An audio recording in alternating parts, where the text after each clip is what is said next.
الرحمن الرحیم۔ اچھی اور سعادت مند بیوی شوہر کی فرما بردار ہوتی ہے۔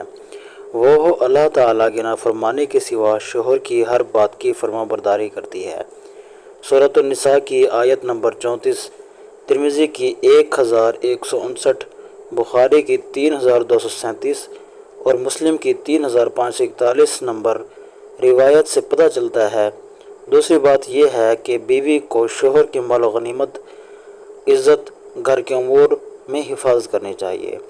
آیت نمبر 34 ابن ماجہ کی بخاری کی 893 اور ترمذی کی 1063 نمبر روایت سے پتہ چلتا ہے۔ اصل میں بیوی کی ذمہ داری شوہر کی عزت، اس کے گھر بار اور مال کی حفاظت کرنی ہے، اور اس کے لیے ایک عورت کو اپنی نظریں نیچی رکھنی چاہیے۔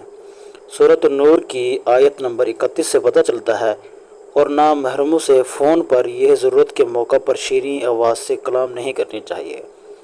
تیسرا یہ کہ گھر کے نگہداشت اور گھریلو امور میں دلچسپی لینی چاہیے۔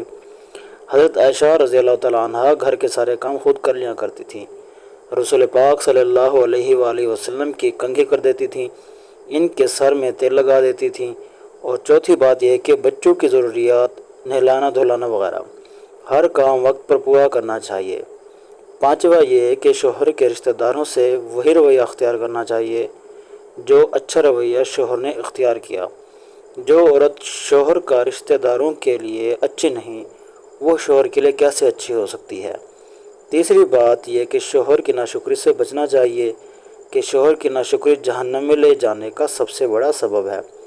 بخاری کی 304 نمبر روایت سے پتہ چلا ہے، آپ صلی اللہ علیہ وآلہ وسلم نے فرمایا کہ میں نے تم عورتوں کی کثرت جہنم میں دیکھی۔ تو ایک خاتون نے سوال کیا، یا رسول پاک صلی اللہ علیہ وآلہ وسلم، ہم ایسا کیا کرتی ہیں کہ جس کی وجہ سے عورتوں کی اکثریت جہنم میں پہنچ جائے گی؟ تو رسول پاک صلی اللہ علیہ وآلہ وسلم نے ارشاد فرمایا کہ تم شوہروں کی ناشکری کرتی ہو۔ کبھی ایک دفعہ کوئی اونچ نیچ ہو جائے تو تم بار بار طعنے دیتی ہو، مجھے تم سے کبھی خیر ملا ہی نہیں، تم نے میرا ساتھ کبھی بھلائی ہی نہیں کی۔